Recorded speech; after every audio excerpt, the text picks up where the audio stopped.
That's been internalized. If you've been an object of hate, you internalize that, you take that hate on, just like an abused person takes on the guilt and shame of the abuser, identifies with the abuser. And they will do what they need to do to survive. Especially if they detect a power relationship. They will do what worked for them to survive a power inequity. All right? So, social disenfranchisement, anger, separation from family and kids, trauma affecting the parent-child relationship, intergenerational family-related trauma, the reluctance to identify their partner, even if their partner is involved, but the reluctance to identify the partner's resistance to involvement with the treatment agency, often legal and financial issues. All those are separate from the alcohol and drug issues, but they basically affect somebody's ability to look at recovery issues. Now, because of the way ASAM is set up, that is the American Society of Addiction Medicine and its dimensions, the way it's set up, and you think, since we're programmed to think chronologically or in numeric order, since ASAM doesn't look at culture until like the recovery environment, like dimension 6 or 7, all right? You think, well, I don't have to address it until recovery. Well, these folks, unless you deal with these issues first, they ain't gonna get into recovery. Okay? So you gotta focus day one, which is why I started this first. Not my opinion, just what has worked in terms of practice. You gotta hit, if you don't get their core stuff on day one, they ain't gonna stay. And you have to be able to talk about it to develop trust and rapport before the alcohol and drug issues. So perception is, so there was another slide. Yeah, right, okay.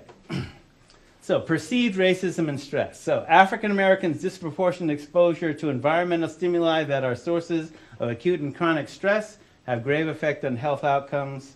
Perceived racism may be particularly toxic to psychological and physical health. Now, the reason they say perceived racism is not that the racism doesn't exist. They may be perceiving something that you haven't been trained to see. See, what is it with women, PMS? Putting up with men's stuff? I cleaned it up, it's cable, right? Does sexism exist? Right. Is every man potentially sexist? Well, there is male privilege, right? So who is going to perceive sexism more or less? Is that real or not? Is it perceived or actual? Right? It's perceived, it's actualized by that person who perceives it. It can be both.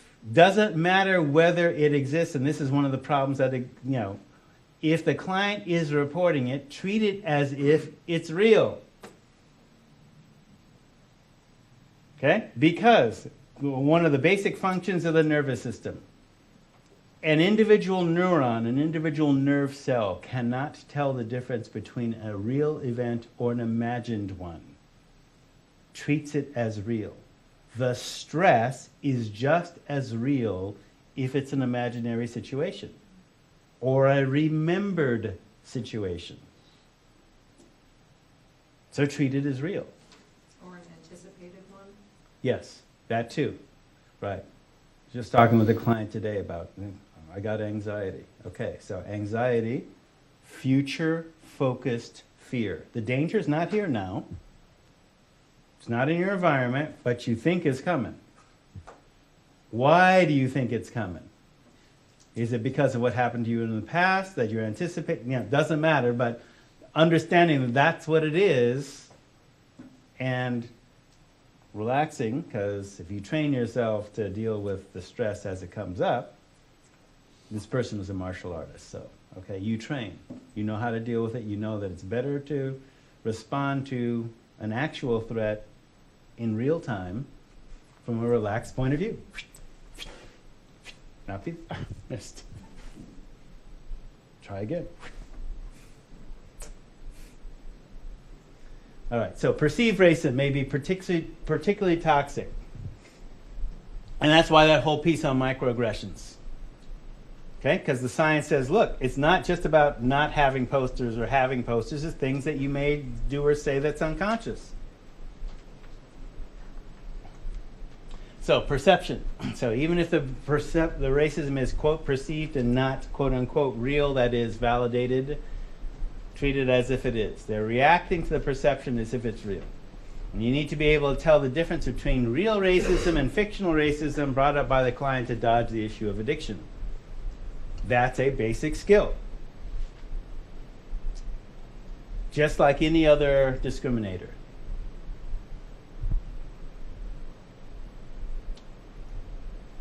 So generally, clients of color are reluctant to bring up issues of race because white people, out of denial or their own fears or being uncomfortable, will say any discussion of racism is a distraction. That has been the experience in treatment in the past.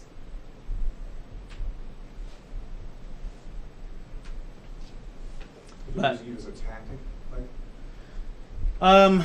Well, they've been accused, clients of color have been accused of using it as a tactic, but even so, the skill set is similar to that of any kind of denial. Well, I'm not as bad a drinker as anybody else.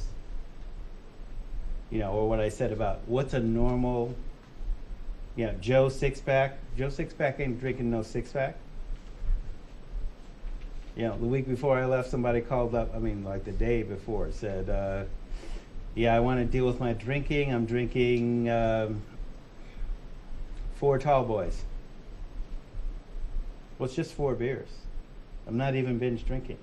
So I'm going to show you how to parse that, because, they were after 2. But they didn't think so.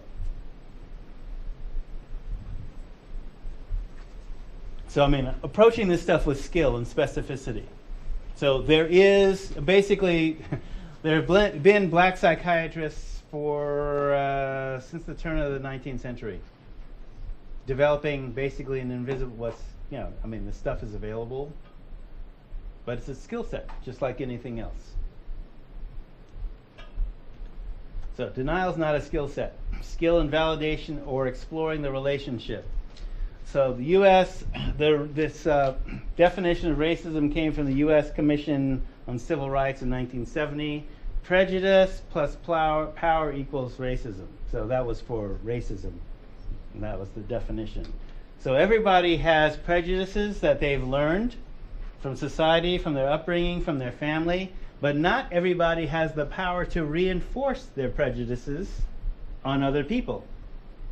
Sometimes systems give you power, or sometimes the force of your personality gives you power. But the combination of having a personal prejudice and the power to reinforcement led to racism. That was that definition. But if we move on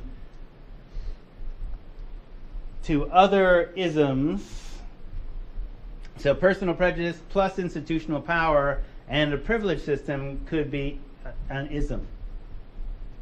So, for example, if you're in what our definition of what a professional setting is male biased. Why are women unprofessional? Oh, they get emotional. Well, what if they're responding to actual injustice? Oh, well, there's no injustice. You can't talk about that. You just have to work hard. You're just using that as an excuse. Getting all squishy and weepy. Ism is a doctrine, like a practice doctrine, like. If you remember the acronym from last week, so individual, structural, societal, mentality. So individuals have a mentality, okay? Structures and societies reinforce a mentality on the individual, and that creates a system. All right, so I'm just expanding the definition beyond just race to any system, so classism. All right? The basic bias of higher education is middle class. White middle class of the 1950s and 60s. Those values.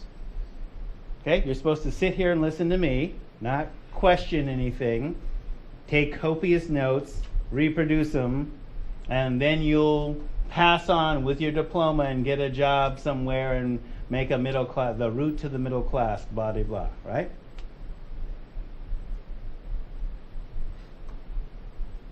My father, taking a exam to get into a medical school, the test had yachting jargon on it. Okay, what does having a yacht have to do with being a doctor? Why have yachting jargon on an MCAT test? You're supposed to buy a yacht when you're a doctor? What? Class. Okay, it's in there.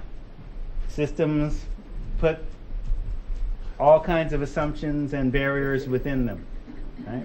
Do you think that the person who did that on purpose? Didn't think anything of it. Yeah. Thought that was normal for them to know. Right. Which, okay, I mean, I studied for the SAT. I took the GRE. I'm well read. I can understand lots of vocabulary words, but what's the, if you don't get that, could that be a barrier? I mean, wait, I'm studying to become a doctor. Why do we need yachting jargon? What's that? Why is that in there, right? At all. I could see the SAT, maybe, because the SAT is testing for exposure, not intelligence. Right? Have you been exposed outside of your social class? Then the assumption is getting in college takes you from being working class into middle class and beyond. That's part of the hidden assumption. So when we talked last week about the different levels of isms, from basically this literature is out of the literature on race. So type 1 and 2 are committed by individuals. Type 1 is like overt. Type 2 is like covert microaggressions. And then types 3 and through 6 are various forms of institutional isms.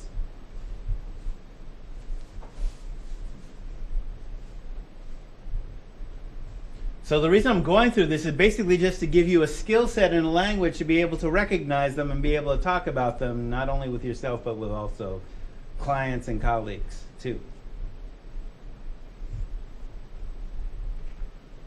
Prejudice plus power equals racism. Yeah, well, and that was the original one, and we've just morphed it to cover other stuff. Like the assumption of like redneck. Well, that's an internal term that basically denotes class. I mean, so for me, I was shocked by Honey Boo Boo. I'd never seen Honey. Wait, this is a show? Okay, I from John Bonet I understood, okay, yeah, there's a whole sector of society that thinks that dressing up 3 or 4-year-olds as beauty queens is a cool thing to do, but Honey Boo Boo? Yeah. Okay, so Honey Boo Boo's mama don't want her swimming in the swimming pond because of flesh-eating bacteria. So she can't go swimming on a hot summer day. But it's okay for Honey Boo Boo to jump in the mud hole when they're doing mud diving. Okay, so what? And this is on. Okay, so the flesh-eating bacteria are going to be in the mud hole too, right? But are you not literate about biology? And we're displaying this. I mean, so there's class and social distinctions all over the place. That's classism. That's even a bit of racism, I would say. But who's the exec that green-lighted that reality show? And are we allowed to dissect that? I mean, this being put on display because it's like funny, or we can feel superior? That was part of my, I didn't know what to think. Yeah. Wow. Honey Boo Boo. Honey Boo Boo. Well, I have the same reaction to Real Housewives of Atlanta, but, Yeah. especially when they went to South Africa. What? Don't I get me seen started. that. Don't get me started. So, within our science, we talk about post-traumatic slave syndrome, PTSD or PSSD I've seen spelled both ways. So leftover beliefs and behaviors from PTSS create feelings of being second class, never good enough, needing to prove ourselves and work harder. We continue to be re-traumatized by racism. The issues never get addressed. Feelings remain intense, and consequently we must learn to deal with them differently other than medicating them. So if you can see from the descriptor that these are all would be reasons for somebody to self-medicate using alcohol and drugs. Right. Or put a gun in their hand and go shooting up everything. Well, right. A kind of or an extended suicide like that. I don't care. I want the cops to kill me, but I'll take some other people with me. Yeah. So, an early psychiatrist, Franz Fanon, 5 aspects of alienation of African Americans due to oppression: alienation from self, alienation from your significant other, alienation from the general other outside of being African American, alienation from one culture of origin, same concept of family of origin, but broader speaking culture, alienation from creative social activities. Now, the reason I'm saying this, and this is one of the challenges that I tried to bring up 20 years ago at the gang conference, is y'all need to figure out what's happening with your kids. Why do they feel like emulating black gangsters is a solution for them? What is it about that they're alienated from you from? You need to answer that. I mean, I got an answer, and you're probably not going to be comfortable with it. But y'all going to need to figure that out. Not you specifically, but they didn't want that. No, that's not it. We need tough love. Boot camp. Wish I was making that up. So, common stress responses to racism, but other isms as well. But this Clark, in the study 1999, anger, paranoia, anxiety, helplessness, hopelessness, frustration, resentment, fear. So, other systemic isms would generate these kind of responses as well. Yeah, and a lot of those are taught through racism as well. If you're teaching the kid to behave a certain way, then he's building that behavior, and that can lash out at any time. Sure. Yes. Yeah. Right. So, part of the developmental tasks, refining a healthy identity that transforms societal messages of inferiority, pathology, and deviance based on color, race, and/or culture. You could also essentially do that for gender and sex as well. Strengthening skills for negotiating bicultural and multiracial environments. Engaging the struggle against social injustice. Managing and informing experiences of social injustice and societal inconsistencies based on race or color, and developing and implementing parenting skills for instructing children how to survive and negotiate the bicultural, sometimes hostile environment successfully. Yes, go ahead. So how do you feel about free will and your own choice? Because, I mean, I've heard comments referring to how people are raised. When is it okay for a person to actually stand up for themselves and have free will and make the correct decision on their own and not blame culture or parenting or society? Yea, verily. People make choices based on awareness of options.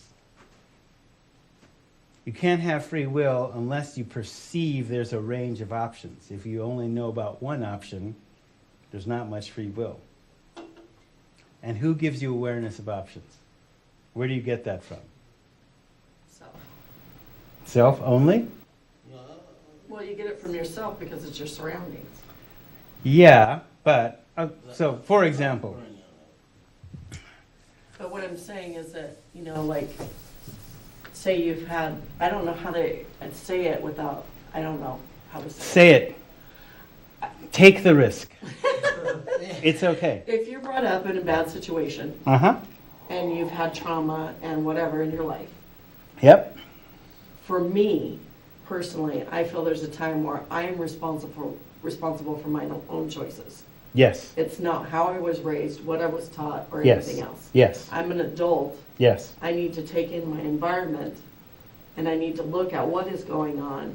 And if I'm ignorant enough not to get education from someone that has, if I have a question around me to make a better choice, then that's on me. I don't feel that that's on my past. But Am I making sense? Yes, you are. You are. So let me give you an example and you can chime in too. Have you seen the movie Antoine Fisher? No. Okay. Is Antoine that the name Fisher. of it? Huh? Is that the name of it? Yeah, Antoine Fisher. So this kid, his mother had him in jail. She was a drug addict. His father was murdered when he was in jail, and he was raised by the state. He was sexually abused in his foster home by a black foster parent who had biological children in the home, but the 3 foster children that he was one of which, she referred to not by their names, but by nigger. And he said, and I quote, this is a real situation, "We could tell who she was calling by the way she said nigger," which one of us she was referring to.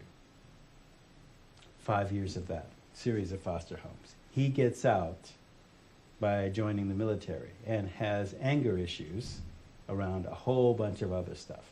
But joins the military, travels, and basically meets with Denzel Washington's playing the black shrink because he gets into fights because he's got anger issues, right? And so he basically resists talking with him and says, okay, look, this is what happened. So tell me your history, et cetera, et cetera. So his suffering got put in context. Now, coming from that background, he never became a rapist. He never became sexually abused. He never used alcohol or other drugs, never committed crimes.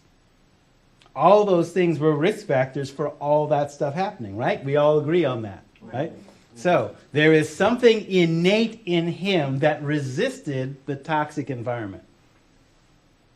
All right?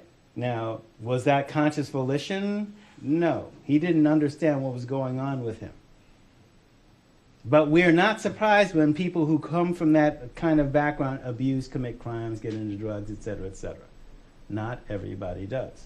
So when you talk about the element of free will, to the degree that exists, and I believe it exists, right?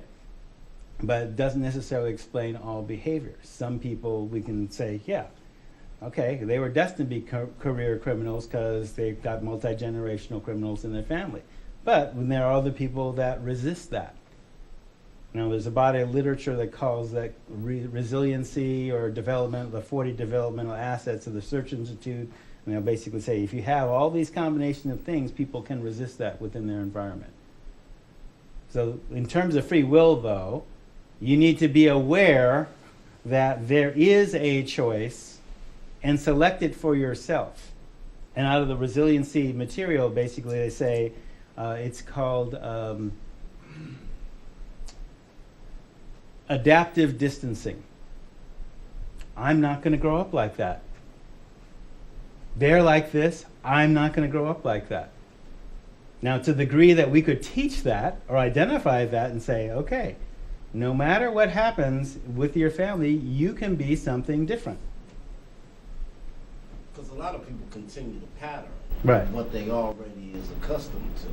So you may be that strong individual that's like, okay, I'm strong enough to, get past all of this because you got that knowledge. But the next person, he might have a domino effect of all of these other people that don't have the same strength as you to be able to analyze their situation that they're in and realize it's something better, to get up out of. So that's why I'm even in this class to get some of that, to give back to those people that didn't get that chance to have that power.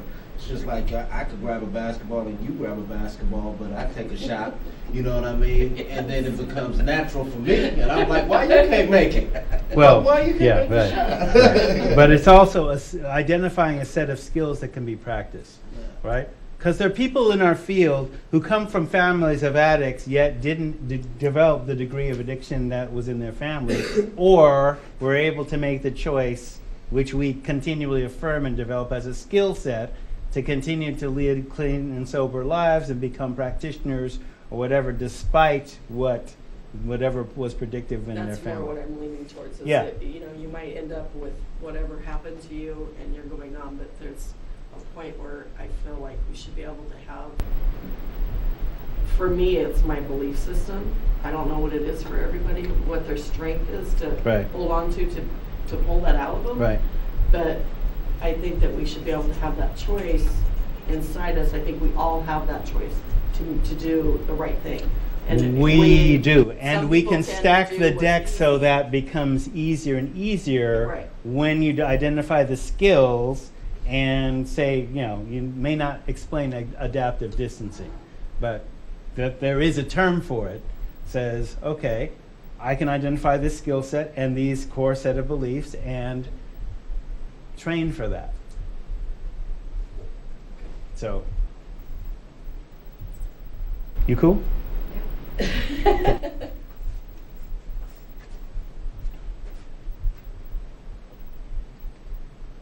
Yeah, so racial and personal trauma must be dealt with. It's not what's wrong with me, but what happened to me. So just so you know where that came from, you've heard me say that.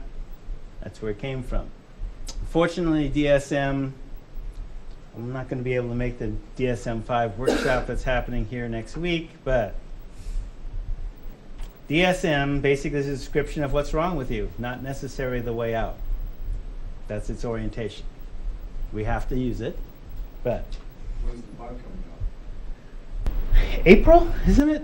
April or March, something like that, sometime this year. Yeah, finally, right. Still not up to my liking, but you know what my standards are, so. All right, there's a word for this. Conscientiousism. Have you seen this yet? Okay. There's a word for this. Conscientiousism. It's not in English. It's Portuguese.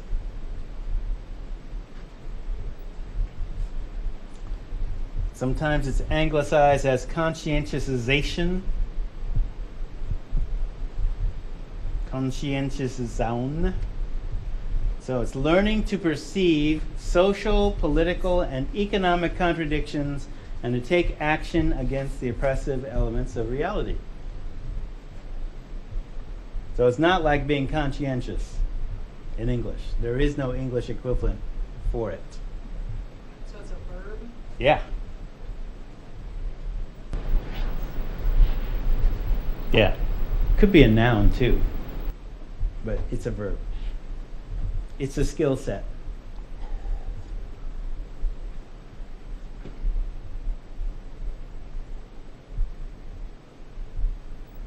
So part of where this came from when we looked at, all right, why are there too many liquor stores in the ghetto?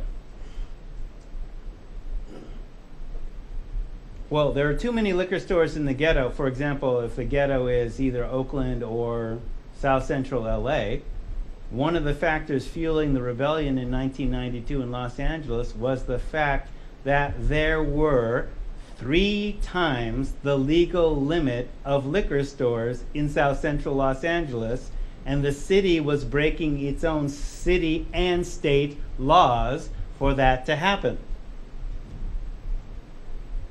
Okay? Usually the term, for those of you who like being policy wonks, it's called alcohol Just say policy what? wonks. You know, Al Gore was a policy wonk, you know, hey, we should be dealing with global warming. Oh, shut up, you nerd. Then Hurricane Sandy. Uh-huh. Yeah. So policy wonk. There are people that like talking about policy. There are. Right? And I said, this is the reason I did that work on the OIRs. Look, I like dealing with real people with real problems, and I'm a crisis addict. Not in my life, but, you know, Brothers. for others, right? So I usually don't like sitting down with a computer and writing stuff out and let's put this word there, because that's what that process was. Took a weekend. It's like, I don't like doing that, but I can do it, right? So alcohol, outlet, density. Okay? So governments will say, okay, you can have only so many liquor stores in an area. Now, Oregon has a different piece where, in California, you can go to a gas station and it's a full liquor store. Full liquor store. Right? Oregon, you have to go to a state licensed liquor store, right? So there's a policy difference. It has an impact on the community, right? So, the economic contradictions. So, wait, who decides how many? There's only supposed to be 250 liquor stores in South Central, and at the time of the rebellion, there were 800. Okay, so in 1992, the FBI had already said that 50% of all crime was alcohol related. What happens when you increase the amount of liquor stores? Can you see that there might be a correlation between lower socioeconomic status, crime, and the amount of liquor stores? So, for policy wonks, reducing the amount of liquor stores actually reduced crime. There is a cause and effect relationship. They documented it. The cops documented it. So why are there 3 times the legal limit in South Central? Huh. That's a contradiction, right? So conscientious zone is saying, okay, somebody making money from this, and it's hurting our community, and it ain't happening in Beverly Hills, and not because people in Beverly Hills have wine cellars.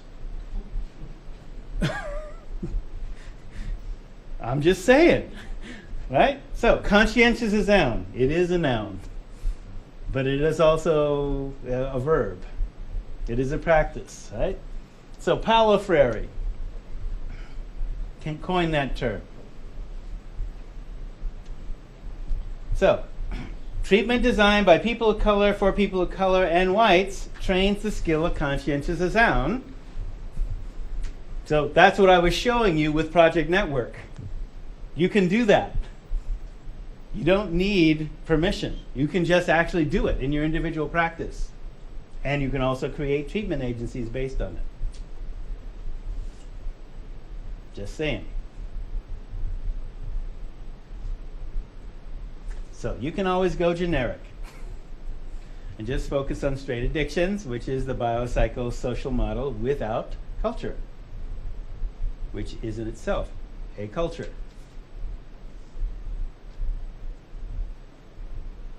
But for black people, we have to look at, there is something creating this in our community that is going beyond free will. We cannot do free will if we haven't taught people to resist advertising. Because there's more advertising around these liquor stores that produces an effect. They ain't spending billions of dollars to not have it work. So unless you have trained people to resist advertising, or you destroy billboards or liquor stores, don't advocate that as a strategy, but people have used it.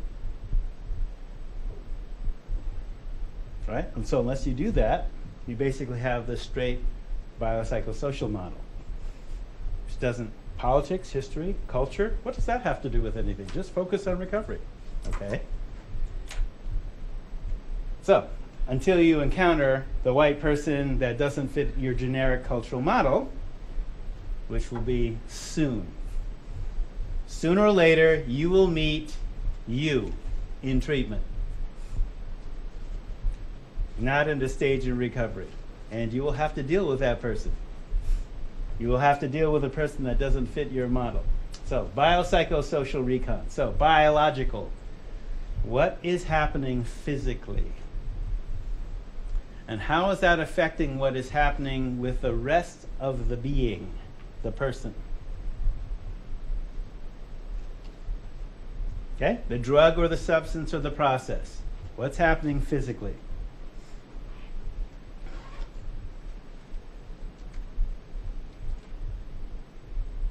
Did I go too fast?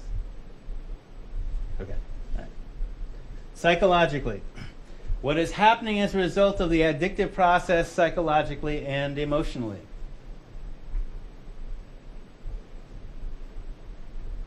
Now, this, of course, depends on which psychology you're working off of and whose psychology you're working off of. Yeah. Do you ever get people in that has a, they come with a diagnosis attached to Yeah, them and you're all like, the time. This is not right. Like, Right. that you're not, Right. you can't Yeah. make that diagnosis. Yeah, yourself. we can't, unless you have the training, do the diagnosis. We can't, okay? But remember when I was doing that piece, thanks, Randy, that piece about diagnosis? Remember that? It's okay if you don't. No, remind me. Okay. I remember, but I don't remember what. Okay, so, Yeah, I remember you broke it so down. part of our job, because we're using our education for the benefit of clients, right? And they've been labeled. They've been labeled. So we'll say, okay, you come in with like whatever, schizophrenic, bipolar schizophrenic, right?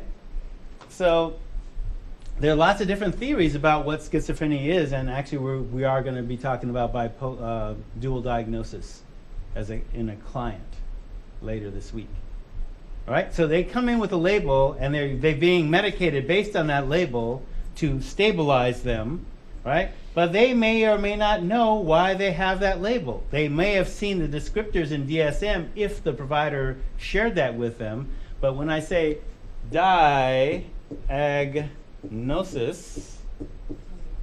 right, you remember that? Two, don't know.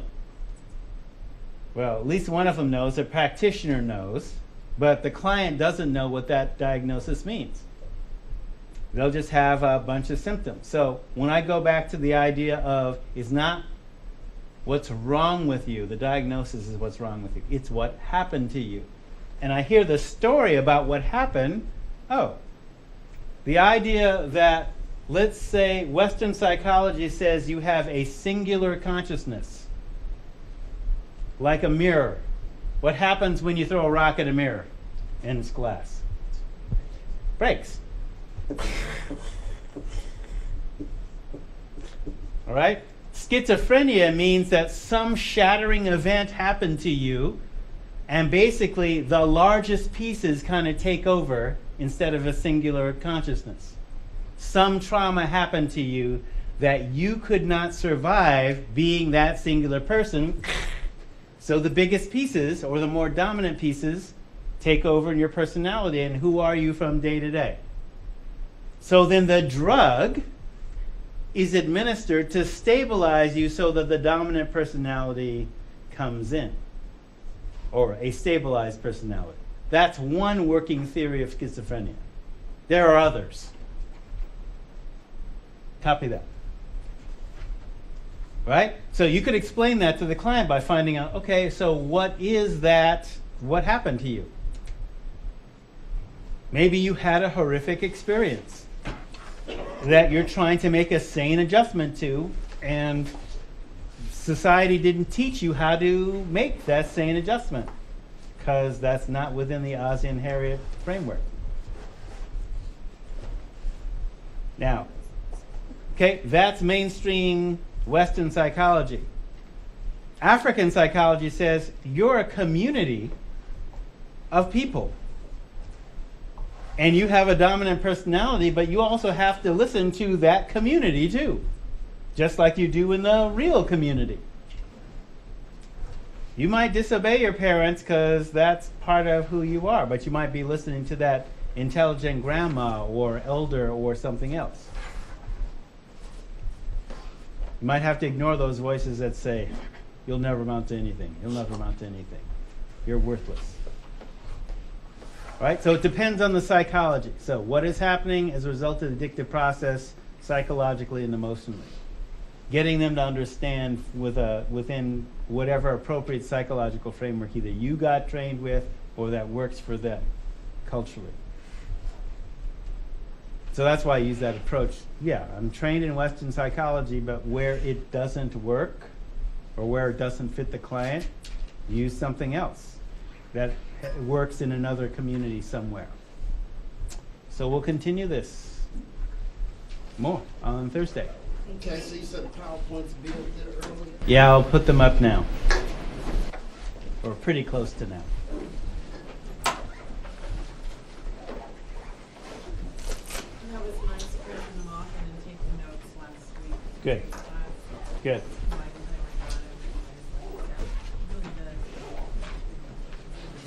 All right.